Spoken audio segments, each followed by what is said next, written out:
Yo, Leslye.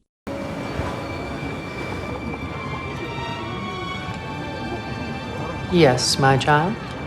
We have unfinished business.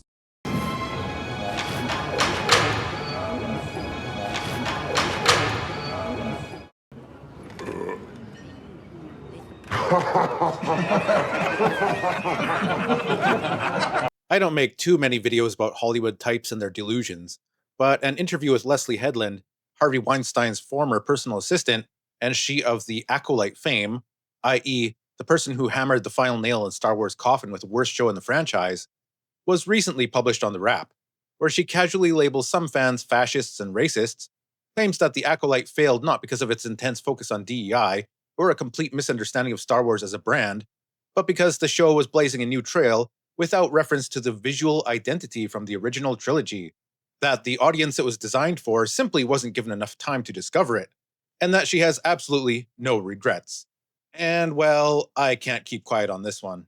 Let's start a club, book or something with creators. Speak truth to power, keep an eye out for you silly racists. They're gonna meme the shit out of that. The Acolyte was one of the worst pieces of shit I've ever seen. I reviewed it in the early days of my channel, and it was my #1 worst piece of media in 2024. Check those videos out if you're interested. It's because of shows like that that I started my little channel over here on YouTube.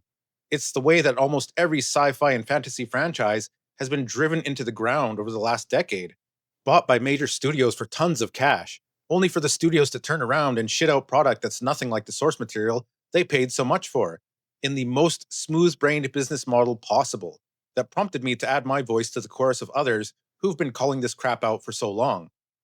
Everything's being twisted and degraded into something unrecognizable.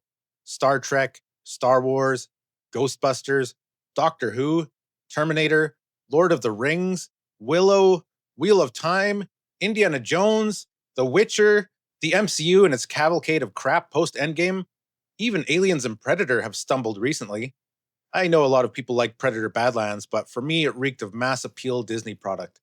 If you grew up in the 80s or 90s and you liked nerdy stuff, you're having a tough time of it now. I mean, how many among all those attempts to dig up old properties like exhuming the corpses of franchises past have actually turned out to be decent and not DEI-infested flops?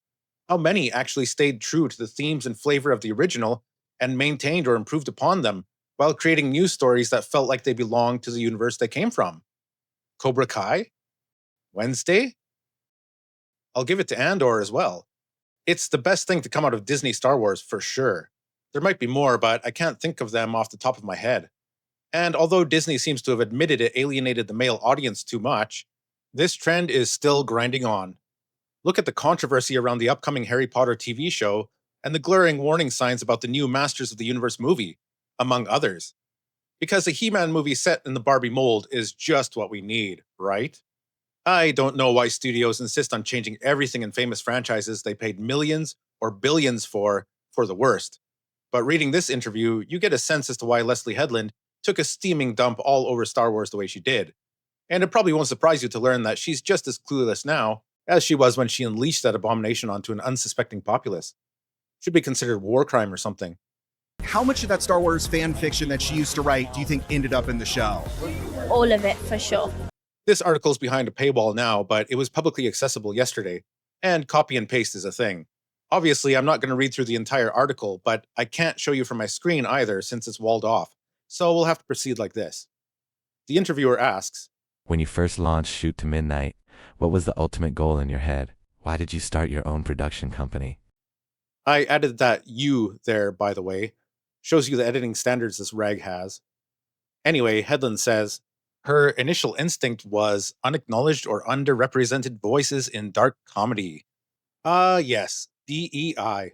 Always a valid measure by which to improve creative media.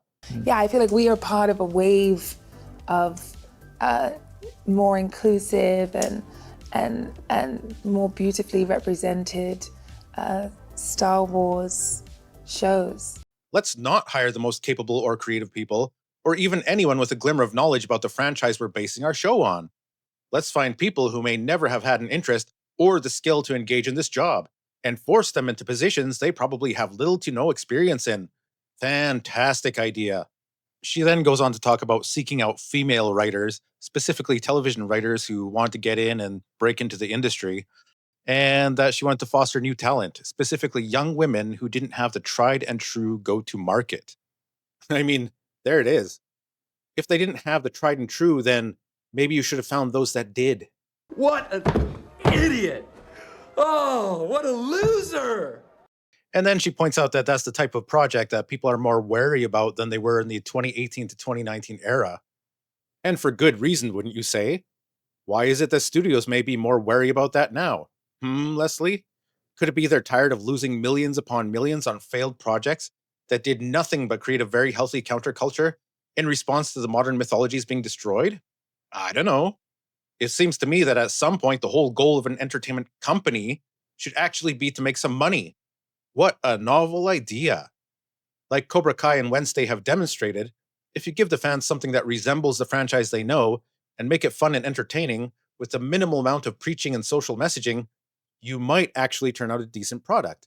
And that means more money for you. Holy shit. Moving on, Headland's response to the next question is quite telling.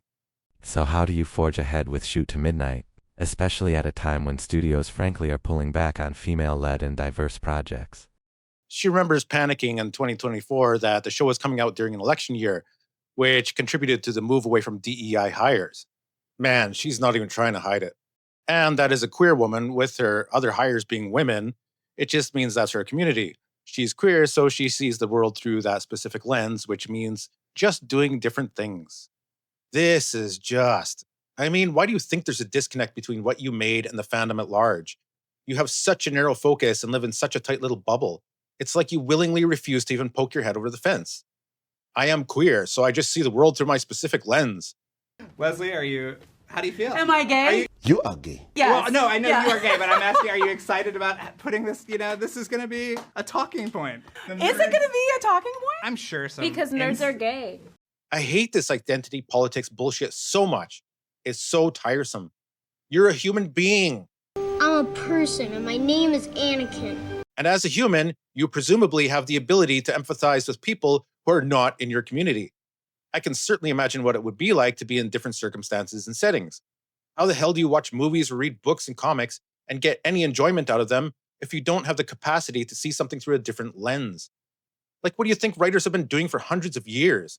It's called an imagination. This is Star Wars we're talking about. Jedi and aliens and smugglers and space battles. Who you're fucking at the current moment has nothing to do with that. I really hate that line of reasoning. Oh, what I do under the sheets impacts my entire worldview. Really? Identity politics is just the worst. If it doesn't serve the story, I don't care for it. We're all individuals. Everyone has their own struggles, own responsibilities, and own decisions that led them to where they are. That's what makes stories interesting, by the way. This tribalistic nonsense is what's disrupted so much of the common sense we used to have in the 90s and totally divided Western society. I hate this crap. Anyway, the interviewer loads the next statement with, There was a lot of unfair vitriol about the Acolyte online. And for it to be the first Star Wars show to be publicly canceled, Lucasfilm had never done that. Gee, I wonder why. In response, Leslye claims that the Acolyte was always a major risk because it was part of a new timeline with all new characters. Since you couldn't use stormtroopers and reference the politics and war that were in the original trilogy, as well as the visual references from the originals, that's why it failed. She also claims that her only references were the High Republic novels and the prequels. And there you have it. She missed the entire point as to why the show failed. It failed because people couldn't get behind new characters and a new timeline? Are you kidding? You realize these are Star Wars fans we're talking about, right? You know how beloved Knights of the Old Republic is, don't you? Or how many millions of people played the Old Republic MMO? Let alone read the Old Republic novels and the Tales of the Jedi comics?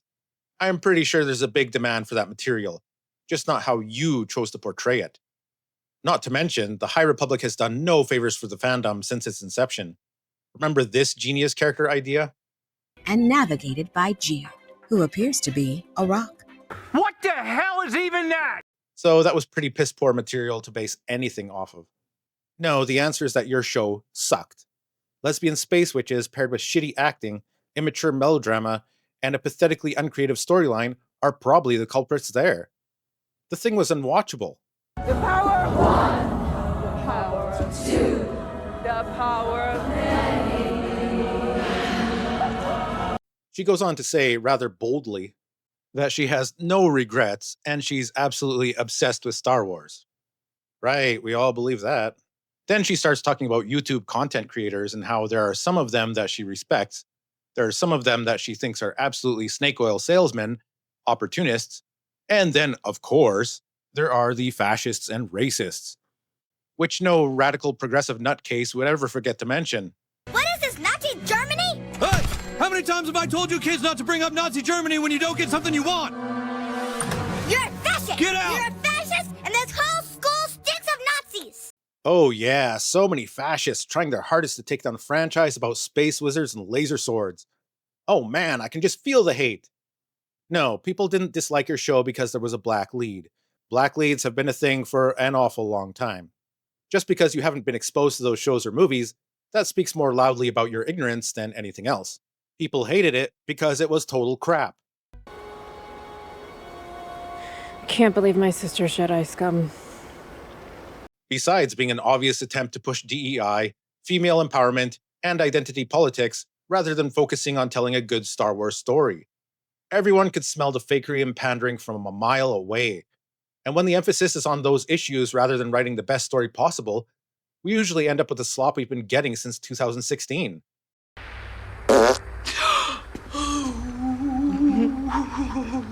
It's a cool joke. It was funny.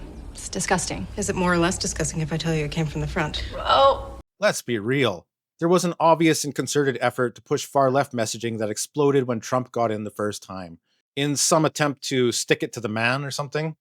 This stuff only marginally existed before, but now it's been forced down everyone's throats, not just in America, but worldwide regarding entertainment, which has led to a slew of substandard products and such ridiculous bullshit like a black Anne Boleyn, a black Achilles, and a black Cleopatra, who is clearly a product of Greek Ptolemaic inbreeding, because someone's grand told them so. I don't care what they tell you in school. Cleopatra was black. It's utter madness, and countless shows and movies have suffered for it, because these obvious political elements have been inserted into entertainment, whether they make sense or not, and it's distracting and annoying. It pulls you right out of the fantasy because you can see the manipulation happening. And in these cases, there's almost always a drop in storytelling quality, because the creatives are so hell-bent on cramming ham-handed messages into everything. You said it yourself, Headland. It's the whole reason your studio exists, to focus on DEI and promoting those voices. So of course it's going to come out in your work, and people can see it. They can see it coming miles away, and that's why they don't like it. Not because they're racists or fascists. Grow the fuck up. Make a good show that resembles the property it's based on, and people will like it. It's as simple as. Fuck's sake. All those labels are standard psy-op behavior. You only need one thing, and you can spot whether or not you're standing in the middle of a psy-op. That one thing is, if the opinion that's coming out needs people to be silenced, it's a psy-op. There are psychological operations in play. Wow. So if you can't question it, if you're supposed to just go along, it's a psy-op. It's obviously done to shut critics up and demonize any opposition. It's the lowest, cheapest form of thought, and by now everyone's sick and tired of it. And those words have lost all meaning. You're just too dense to realize it yet. This meme exists for a reason. Put a chicken in and make her name it gay! Everyone can see it. And then we get into the cancellation, where she was apparently not surprised by it. Well, nobody really was. But she was surprised at the swiftness and publicness of it, at how it was handled. Yeah, Disney dropped that garbage like a hot turd right after the first season ended, publicly canceling season 2 right away. And I gotta say, that's probably the smartest thing they've done in years. And then she starts to talk about the viewership, which just sounds like she's coping. As she says, for the launch of a first season show that was trying different things, it would have been worth it to allow the audience it was meant for, I guess, time to find it. But it wasn't up to her. The audience it was meant for to find it? Who the hell was this for? Lesbian witches, witchcraft, a takedown of the Jedi as an institution? This wasn't for Star Wars fans, I'll tell you that much. And as much as the LGBT community is amplified now, They, them, energy. They, them, energy. They, them, energy. guess what? It's a pretty niche market to go after in a show that costs $28 million per episode. How can these so-called industry experts be so stupid?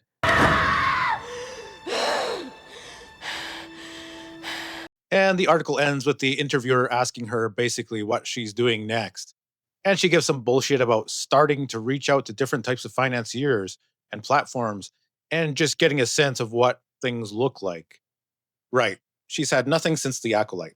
And if studios had any smarts or have started to learn from all the woke disasters over the swerve, it's what I'm calling the last decade in terms of pop culture, they'd know not to touch her or her DEI-infested company with a barge pole. DEI is just discrimination by another name. It's social engineering that has led to a collective dumbing down and destruction of pop culture and entertainment, among many other things. Hire some talented people who have actually read the book or seen the show you're basing your next project on, and make something that feels like it actually belongs in the franchise you're setting it in. It's so damn simple, which makes all of this so very frustrating. If lifelong fans of certain franchises are dreading when new shows or movies in those properties are released because of the damage they'll do, you know you've fucked up. Keep on deluding yourself, Leslye. We'll see how that works out for you.